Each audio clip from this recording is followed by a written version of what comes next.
¿Qué pasaría si la baraja tuviera distintos sonidos? Vamos a descubrirlo. Sesión de práctica número 35. Regularmente, como lo comento aquí en la cámara, yo suelo practicar de una manera muy... ¿Qué?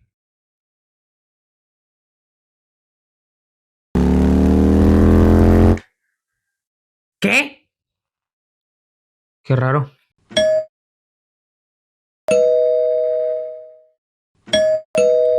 ¿Quién es?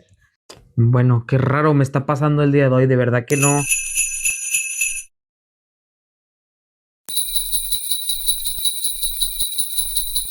No estamos en Navidad, ya es enero.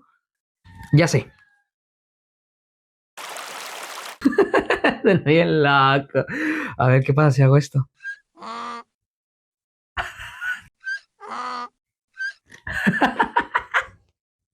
Mira, mira.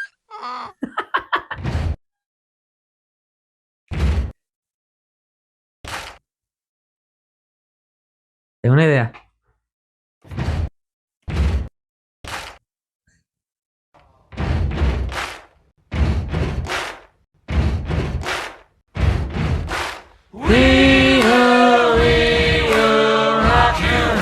¿Te gustó lo que acabas de ver? Sígueme para más.